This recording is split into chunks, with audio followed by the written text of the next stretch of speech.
They say we should have known better than to fall so deep down into this rabbit hole we found. And I was thinking. Hi, this is Nikolai, and you're listening to my dad, Rafal, co-host James Jardine, and featuring Mr. Jim Tiller on the one and only Down the Security Rabbit Hole podcast. Plug in, listen up, and enjoy. Deep into this pool of regrettable situations. Pitch black, think back to the last time that we were happy. Well, good morning, good afternoon, and good evening. Welcome down the Security Rabbit Hole to another edition of your favorite cybersecurity podcast, running since September of 2011. Let's do some math. That's a lot of seasons. And hopefully we continue. Hey, I don't know what happened in the last 6 weeks or so. If like everybody told one person to go listen, but thank you, because we've got at least a 15% bump like month over month. So this is great. I hopefully it's the great content we're providing, but we've had great content for a while. But all the AI anyway, bots out there, Raf, scraping our stuff to be able to put us in the results. AI. Go away. No, you go away. All right. I have an episode today that I'm really excited about, mainly because James and I are just going to probably be passengers on this one. I looked at CMMC like 4 years ago when it was about to be like the next big thing. And then I heard that it was the new version was shelved or temporarily suspended or something.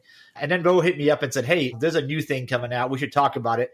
I looked it up and said, that looks cool. I know nothing about it. Let's do it. So James, Jim, welcome. Bo, welcome to the show, sir. Thank you, Rafal. And it's great to be on here. And I got to tell you, I've been listening to this show, for years. And yeah, the last couple of ones, there's been some real, I think last week's was really pretty interesting. I don't know. I usually, that's a good way to describe it. Yeah, I generally just email you, Rafal, versus posting online. But yeah, I really enjoy your show, and thanks for having me on so we could talk about CMMC and what it is and what it isn't.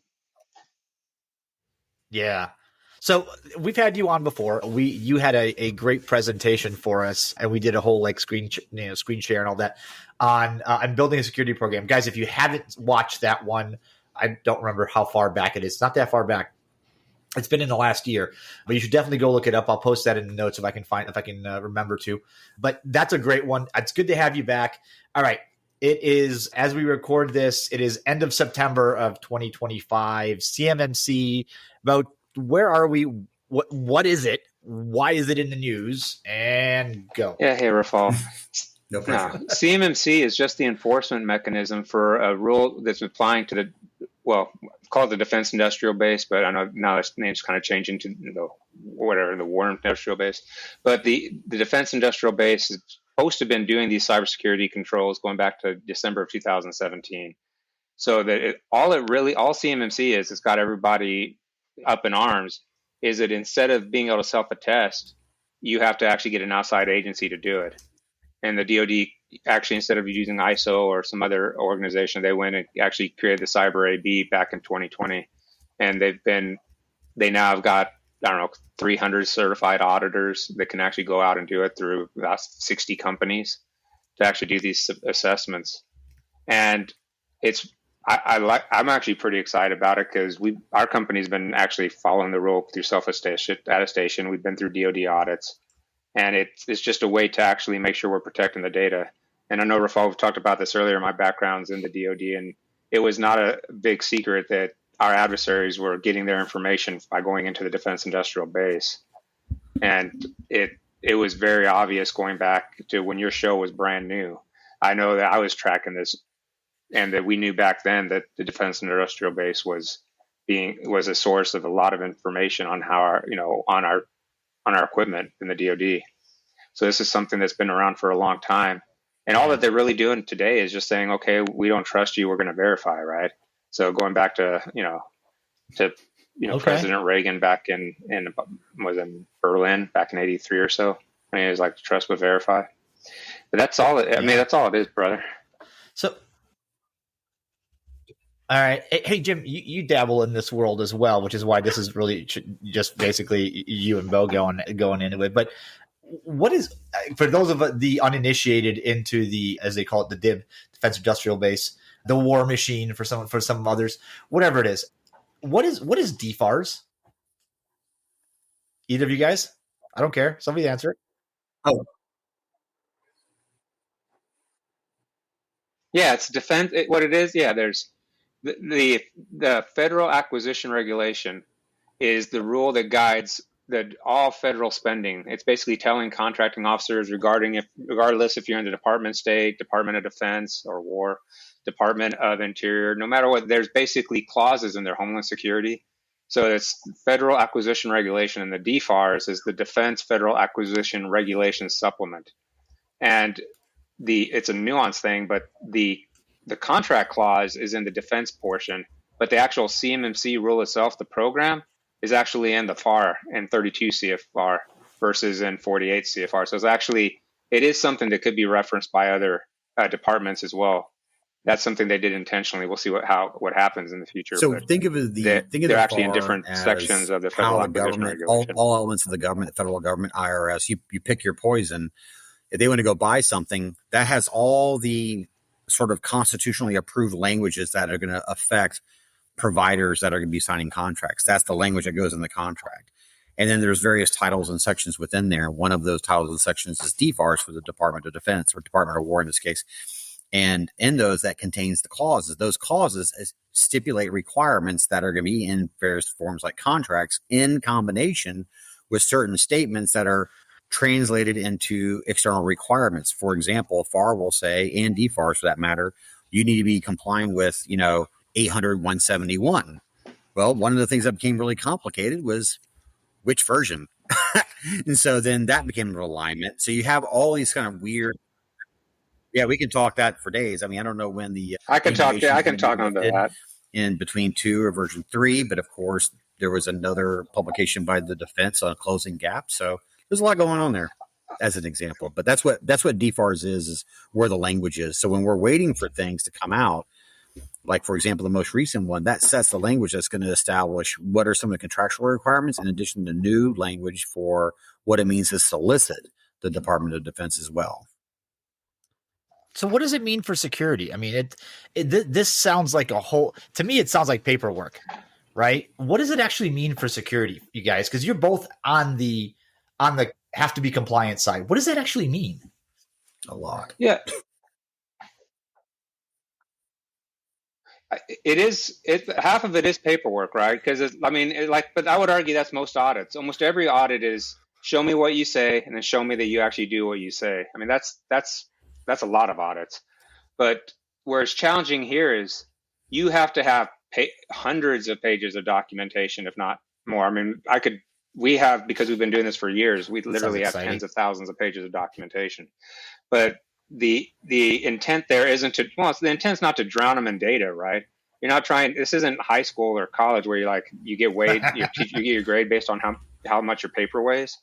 It's more of like they'll ask you how much did you, like, any question they have, they're going to be like, show me where you wrote that down, and then they're going to come through and then say, okay, show me the registry settings for that FIPS or what example. That's just the one everybody goes to, is making sure FIPS is turned on in your registries, both at the host and at the firewall. So they'll actually check that. But the version, I don't want to go too far down that, because I agree with Jim. You could talk forever on it. But the thing is, Jim, there's no way this thing would have gotten passed if they would have done a bait and switch, because they said for years, we're just going to audit what you've been saying you've been doing. That has been the refrain from the DoD for years. So that if they actually swapped them out because there's a new one out there could have been a very obvious, no, dude, you actually changed the requirements by 40%, and now you're going to start, auditing us. So I personally believe, this is my not written down anywhere, but my personal belief is you won't see that one get actually out there until the end of the 3-year burn-in period. Good. I think that's when you'll see them swap it out. I think they're going to wait that long, personally, just because they have to get it out there, right? And the whole intent was it's supposed to be zero cost, or just the cost of the assessment, where if you change out the requirements by 40%, then you open it up to people saying, "Hey, I need to I'm going to raise my rates." For our listeners who may not be super familiar, so Bo just said something really interesting. I'll just give some context around it. There's a huge elements around the requirements, which are based on SB 171, specifically revision 2, even though there's a revision 3. And the idea here is in all the papers leading up to the codification of CMMC, which is ultimately turned into 32 CFR 170, is the entire concept is based on the fact, literally, you should already be doing this. And as a matter of fact, in version 2, there are, I think, correct me if I'm wrong, but I think there's 61 NFOs. These are basically controls that are implied that you should be doing. They're not even defined. They're just like, here are 60 of them that you really should be doing, and we're not even going to define them for you because you should be doing them. So the entire sort of concept of this is they're saying it really shouldn't cost you anything outside of the assessment because you should be doing them. And in the defense of the Department of War, DOW, is if you recognize that CMMC and the Congress basically saying go to NIST to create the standard around your new certification program, which was materialized in late 2019, 2020 out of the Congress, if you look at that, to what Bo said earlier, you should have been already doing it for 3 or 4 years. So we kind of set ourselves up for failure by not doing it necessarily the right way. And then now that we're being forced to do it, it's like, well, it shouldn't cost you anything because this is just certifying that you already are doing it. So it was a very, very interesting dynamic. Well, I thought it was brilliant on their part, the way they did it. I mean, I personally wasn't a fan of how long it took to implement. I thought it took, I thought the pause anyway, but what they're doing is chess. I mean, I feel like it's really smart with the new rule is you can't give someone a purchase order unless they give you their proof they passed the test. And you have to share that with the DOD or DOW, whatever. You have to actually share that. That's going to be a requirement starting in November. I thought that was... originally started off as the... go ahead. I'm sorry. I was just going to ask, like, how's this differ? You're saying that it's, requires verify what you're saying from like SOC or something like that. I mean, those require verifying certain things. Are these covering different questions or controls that are different, or just different industry or? I've never personally been through a SOC 2. I've read hundreds of reports just because we use SAS and that's the gold standard, right? You read your SOC 2, but having been through ISO, SOCs, and I don't know what, and all Cyber Essentials for the Brits, that this is much more in your network. It really is like, show me.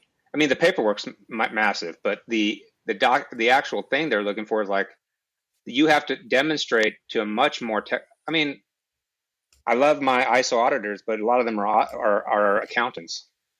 Same thing with SOCs, they're accountants. These are actually, in theory, you're getting people that have actually done what you've been doing, and they can actually know, okay, actually show me your firewall.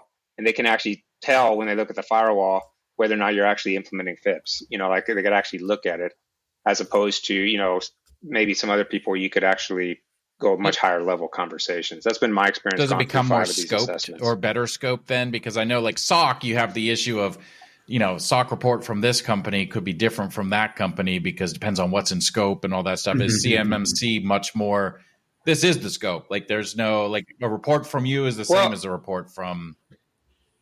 Well, I'm hesitant in making too many comparisons with SOC because SOC isn't a certification, it's a report. And you can actually say the guy sucks at A, B, and C, and you still have the report. But if you don't read page 47 of the 87-page report, you're not going to know. I mean, because you have to literally go, if you've read them, you know this, you have to go through and look at each of the controls, and they'll let you know if there was something that was odd, right? Or something that wasn't expected. So this is different. This isn't where, you have to read a 100-page report afterwards. I mean, all you really get is a certificate that has a front, and then the back has all of your cage codes. And the front has they don't want you to ever publish this public facing, which annoyed the heck out of us at first because we were wanting to brag. But it has something called a CMMC unique identifier, which is just a 10-digit code. And I figured out why. Okay, they don't want those out on the internet because then people start faking them. Because it's not that hard to crack the code if you've seen it. And then you could actually I'm not saying people have no integrity, but someone might actually make a fake number just knowing that it's out there and hoping that they don't catch that that's not their company that's connected to it. So that that's all you get from a CMMC assessment. It's a pass. It's a validation, unless you get there is a chance you might get the provisional pass, which means you have 6 months to fix some stuff. But most companies are going to pass or fail because there's only a minority of control allow you to actually push them off for 6 months. Most of them you have to get right at the time of the assessment. So I hope that answered your question, James. No, that's perfect. By the way, James, something, and I thought the question was brilliant. Just to add 2 cents here is, you can make that trash can the scope of a SOC, or you can make it the scope of assessment or whatever, right? Now, one of the things that got really good at that was PCI. And then we saw the sort of isolation of my credit card processing environment, right? So since CMMC is inherently tied to CUI, and there's very specific sort of language that what all that means is wherever that is, where it's being stored, processed, or transmitted is your scope. So you can't hide like, wow, I empty that trash can every day and I'm level 5, capability, maturity on taking care of my trash can, when in fact your whole network is full of trash, kind of thing, which we all see a lot of that. This part of the building is ISO certified as an example, right? But with CMMC is you have to define those scopes. And what's more important is equally important is if that scope were to change, you have to be reassessed. So when you get assessed, you get certified, and there's a number of ways to do that. It may last for 3 years, but you have to say every year that nothing has changed. So for small businesses, especially organizations that are trying to do a lot of development and be innovative and try to figure out how to make the next, cool thing, there's a lot of fluidity. So I can tell you, we already have challenges like, okay, we're going to lock it down. Okay. Oh, we got to change something, we're going to buy a new manufacturing facility. Well, guess what? We got to do the whole assessment again. Right. Because now the scope has changed. So it's a very different animal. You're just not saying, hey, this is our network. Come take a look at it. Great. We're certified and we pass this test. It is bonded to your environment and the document. So all the documentation is Bo's talking about, when you get that external assessment from a Cyber IB certified assessor, in most cases, and Bo, you can correct me if I'm wrong, they basically hash your documentation, right? So that way, exactly. We actually hash it. That was something they made clear. They wanted us to hash it because they didn't want it. I mean, like, dude, you guys can't run a script either. I mean, come on, it's not that hard. Yeah, fine, I can run a script too. The reason, but we have to hash it. There is something though that it's worth highlighting. You talk about scoping. Mm-hmm. I'm sorry, but the scoping is actually really a big deal, James, because some organizations try to do something called an enclave, and then sometimes they haven't really thought it out that well because they haven't realized, well, maybe you're building this Crystal Palace, but if your email's in scope, how are you, like that? Because what do you mean my email's in scope? Well, can someone email you the documents that have CUI? Of course they can. Well, then it's a much bigger scope than you thought. It's actually, a lot of organizations don't think about all the places they can get controlled unclassified information. And that's actually one of the hardest things you do is actually try to figure out if you can make it work in an enclave, which is much cheaper, or if you have to do your entire enterprise, which is what we did. We did our entire enterprise for level 2. We're still trying to figure out how to do level 3, if it'd be better to do enterprise or enclave. I can't. That's something we're working. I'm trying to get my head around this. This starts to feel, we were talking about PCI for government, right?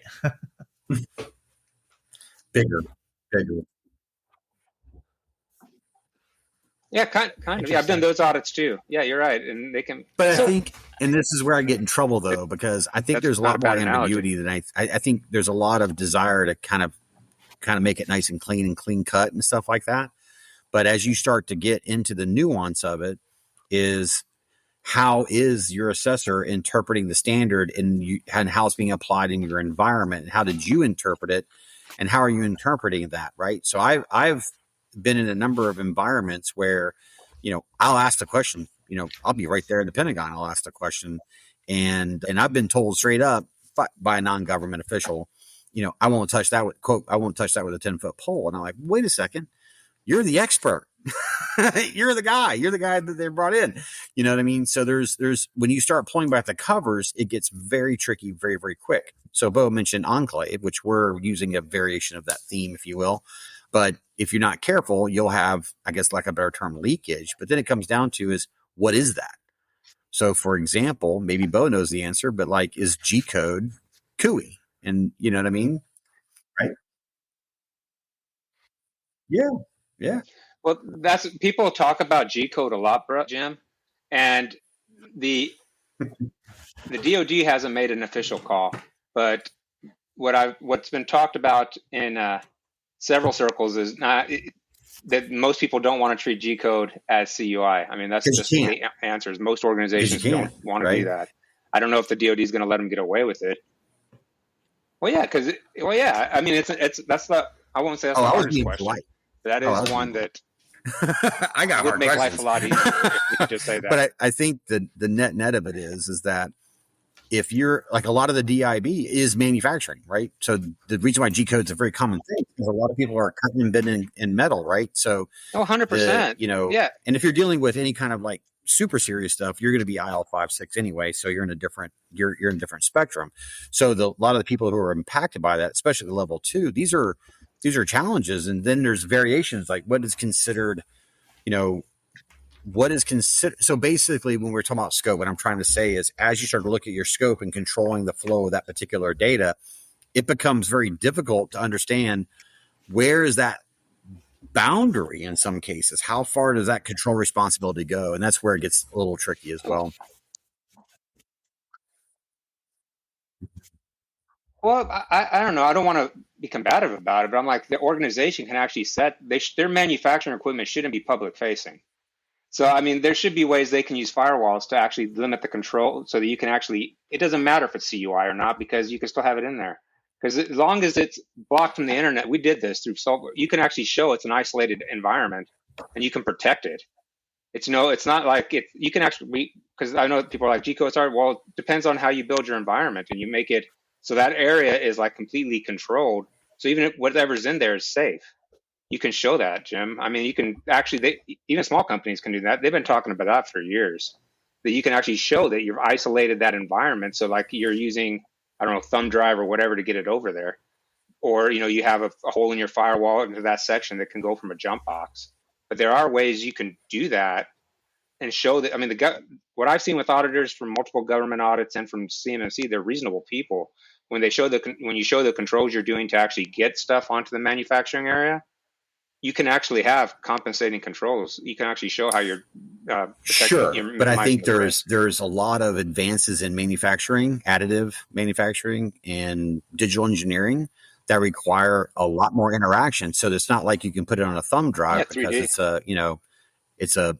there's a lot of things that are at play. So it's not like you're just taking it and like you're printing it. You know what I mean? There's a lot of things, and that's where it starts to get complicated. So I know a lot of guys that are doing a lot of CNC stuff, right? They have farms of CNC and they got firewalls blocking it all. That is a solution. But as you get into certain types of digital engineering and rapid prototyping, which is exactly the way things are going, right? That becomes even more complex, right? But again, like I said, it wasn't the hardest question in the book.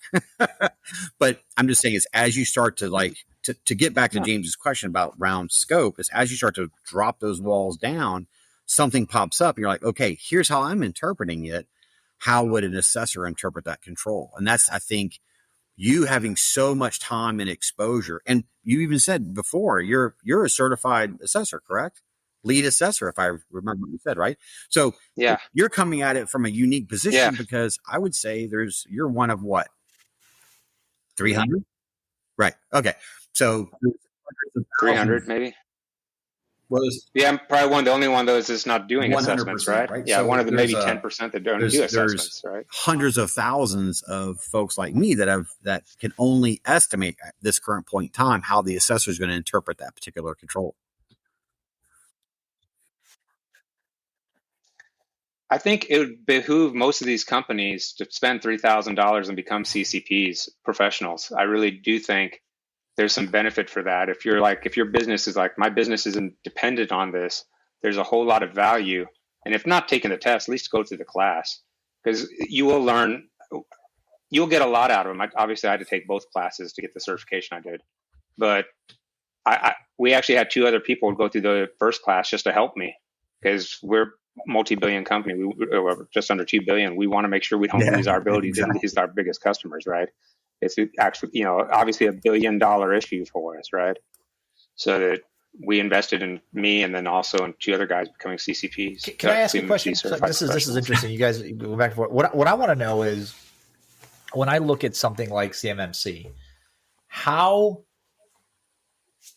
prescriptive, and I mean, like, how technically in depth is it from a controls perspective? Because we talk about controls all the time, and depending on who you are and what your background is, the concept of controls is either the answer or part of the problem. All right. And I mean that by, like, yes, controls are like, it's a broad application or broad like an advisory way of doing something. For example, you can say you should have a software security program. You should be checking your logs daily. You should not have open connections to the internet. That's cute. And I think some of that does make sense, right? But how in depth does this particular thing go? How prescriptive is it?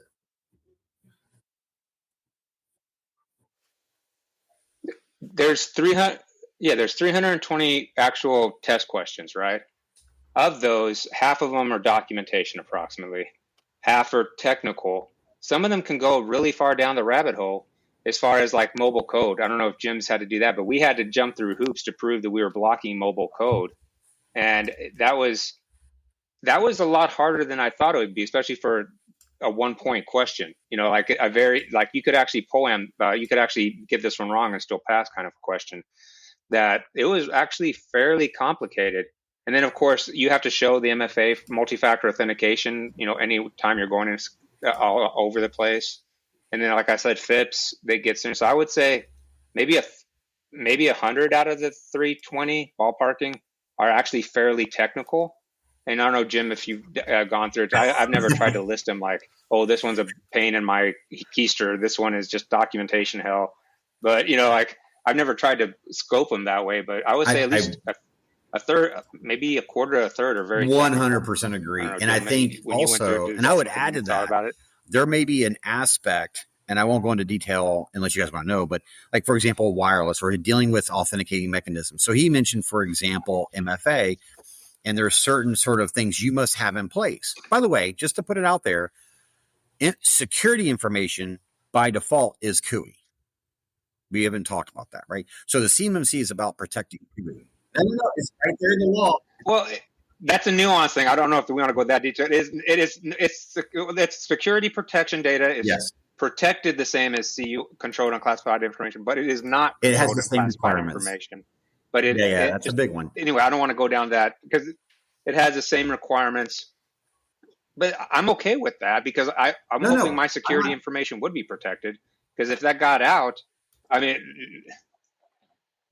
okay, I just see, there's that data too. So it's not just contractual document. That's what he's talking about. It's not just contractual documents, but your system security plan could have, if it has your vulnerabilities in it, which most of us do have. If you have if you're showing a weakness in there, technically it's security protection data. Our organization, this is not something anybody else has to do, but we do monthly vulnerability management reports where we talk about the state of the network or the state of the company every month. We've been doing that for a little over 50 episodes, right? Over almost 4.5 years now. And those are all security protection data. So we protect them the same as if they were controlled unclassified information, what Jim's talking about. But it's easier for us in this regard because we took the enterprise approach, right? And that's where Jim's like, if you're trying to do this in a small box or an enclave, it's real. That's why we as some guys and I've talked to find it really hard for organizations that aren't just doing this as a super niche, small part of their company to make the enclave work, because it permeates your network, and it's really hard to keep it out of places. It's a lot easier in some regards to do the enterprise than it is to actually try to block it off from going places. Anyway, maybe Jim's has a totally agree. Well, how we're using Enclave is a little bit different from other scenarios. I think there's somewhat a longer conversation, but we're not trying to peel off a component and shove it into the cloud in that sense. We're just we're doing some interesting things in that space. But the point about the technology piece, though, is as you look at something, And you're just like, okay, well, now it's going to be producing security information that we also need to protect. So it creates an adjunct. So if you really want to not only achieve the intent, right? Because, I'm a patriot. I don't want people stealing things that we're doing 100%. So I need to make sure that we're doing it in such a way that also meets the intent, but meets the, lack of a better term, letter of the law, and also ensures the business can run effectively and efficiently. So you run into these situations where it may not seem technical on the front end, and you realize, wow, there's like 5 more layers. And to Bo's point is the R2, which is the thing that's in my mind until I need to worry about R3. And I agree with you, by the way, that's 3 years down the road, my personal opinion as well. So we definitely agree there too, is you have this control, it's a objective, if you will, and then there's these components under it. And you have to meet all those components to facilitate that. And it's always like that 5th or 6th one that sort of tries to tie it all together. And that's when you realize you have these secondary, tertiary things, and that introduces a technical challenge over here. So just imagine a world where you're still trying to hunt down where you have the data, even though you're just going to go enterprise, which is, I agree, that's the best way to go, but that's what we've done. And then as you start to pull the technology in, you see all these weaknesses. So even though I agree, it is 1/3 very technical, even when you're doing some of the documentation and sort of lining things up and proving that you have these capabilities, it ultimately comes down to is you have to protect data, right? And how it's moving through your environment. And that opens you up to a lot of technical challenges. Yeah. One thing that can help you, and I'm not saying this will work for everyone, guys, but one that could help, if you spend the money and you need to have a data marking capability. I mean, if you're using Word, you can use Purview, I don't care. But you have to do that. You have to mark the document, otherwise you can't find it. But if you actually spend a little money on a data loss prevention tool, it can address a lot of the challenges Jim is talking about, because we do have legacy systems in the network that we can't get rid of. But we can block them off with our tools. We can say controlled unclassified information cannot go there. And we can show that how that can we actually show that to auditor, like, hey, you can't send that file though, try. We show them, and it can, otherwise it's not a requirement, but it really does help grease a lot of the hard problems when you're trying to deal with a real network.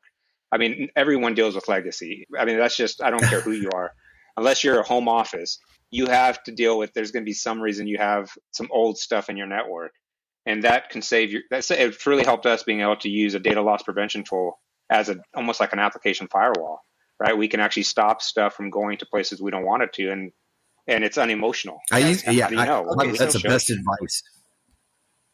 Yeah. So sorry, I want to wrap this up and do a nice bow. So I want to ask, I'll ask this, and I don't think this is going to be super controversial. Hopefully it doesn't open up another can of worms, but kind of final thoughts on this. Okay.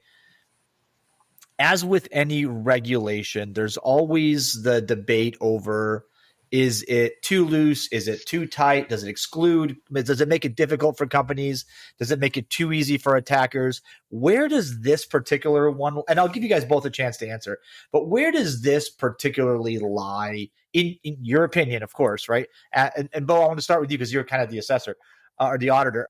Where does this lie? Is this set the bar high enough, too low? Like, what's your gut? I think we have to be careful here, because the requirements have nothing to do with CMMC. CMMC is just the assessment of the requirements. That's all that's changed in the last year. So like what people are complaining about from an outside disinterested party might be like, well, were you not telling the truth for the last 7 years when you've been accepting government money? I'm not going there, but I'm just any further than I have. But I am saying these controls are valid. As someone who's been attacked, someone who's fought through attacks, someone who's done attacks, these controls are not bad. I mean, MFA isn't the end all beat all, but it really works pretty well. Unfortunately, pass the hash is a function of the operating system, so there's always going to be a risk of it. I mean, you can monitor for it and all that kind of stuff, but there is no perfect security control. I mean, what there is, though, is just like in the physical world, it makes it harder for them to get in. And if you implement these things like FIPS encryption, multi-factor authentication, a strong configuration management policy, actual risk assessment, so you can actually get buy the stuff that actually addresses risks, you can do pretty well. And I don't know, I've been really we've been able to justify to our business, some expenditures to make us more secure. And then we avoid that whole argument of security versus compliance, which I know we kind of haven't talked about, because most people who have that argument are people who just are afraid of compliance, right? Because they don't think they'll pass the audit. I don't want to go there. That's an ugly conversation. All right. Yeah. I appreciate it. Jim, thoughts? I'll give you the last word here. Yeah. I'll make it super quick. One is, I don't think the requirements are outlandish. I mean, 171, for all intents and purposes, is a tailored set of controls that were derived from 853, which have been around for a long time, right? So these are controls that are totally reasonable in many cases. The challenge is, and I go back, and we've had this conversation many times, privately and on this show, about, how do you find the data that really matters, right? How do you do that? And like Bo said, we've implemented those technologies. So we have like information firewalls essentially all over the place, right? So it is kind of doable. It's just that sometimes what is CUI can kind of morph and kind of move around a little bit, which can be challenging, but there is technology. So it is totally reasonable. And I think it comes down to also is, and I experienced this back in the days of HIPAA, I experienced it with PCI, I experienced it with BS 7799 Part 2 audits. I've been on this train for a while. And when these things first kick off, assessors, auditors, or whatever, they're very much focused on it's still a learning process. What controls does the community feel that this is a reasonable, meaningful control? And to Bo's point, yeah, I need to go probably get that certification so I understand what people are talking about. But in the beginning, it's very intense, right? It's very super close, tight-knitted. Like, I think you should be doing it specifically this way. And I think that's the ambiguity that I think makes it a little tricky. And the cost of the assessments are hopefully they're a little bit high right now, in my opinion. I will say that. But other than that, I think the requirements are completely reasonable. Well, I think anytime you get something new, the first couple waves of my concern is always the same as it is for anything CMMC is. I remember the old when, like about 4 years ago, the rules came out. They're going to do a whole new version. They're going to add some things to it. People freaked out and said, "Hey, there's half of the." Or more than half, 60, I think it was like 60% or some 70%, some crazy number of the companies that would have had to go do this compliance framework and meet these requirements, like couldn't afford to do it. So they're like, well, then they lobbied and everything got peeled back, and now we're in. And so cost is always a problem, right? Cost is always a thing. But you guys are telling me it ratchets up security. You feel good about it. I can feel good about it as a patriot, because I obviously don't want our foreign adversaries stealing our stuff. So that's a good place to wrap it. James, I think we talked the least, and I'm pretty excited about that. I like being quiet on these. It's just listening and soaking it in. It's really good. Jim, thanks for once again sharing your expertise from your temporary mobile office, because your router literally blew up. That was nice. Yep. And Bo, always good to have you on board, buddy. Thank you so much for your sharing your expertise, and I appreciate you. Thank you. All right, ladies and gentlemen, this has been it. Another Down the Security Rabbit Hole podcast out. Catch us on LinkedIn. Catch us on YouTube. Hey, keep sharing the podcast. Whatever it is that you're doing, it's great. I appreciate everybody's inputs. I always love it when you guys share it. I always love it when somebody new says, "Hey, started listening," and gives me suggestions. So until next time, we'll catch you guys another time, another place, on another Down the Security Rabbit Hole podcast. So long, everybody. Bye-bye. This is Bella. Thanks for listening. Don't forget to leave my dad a review and share this with your friends. Bye.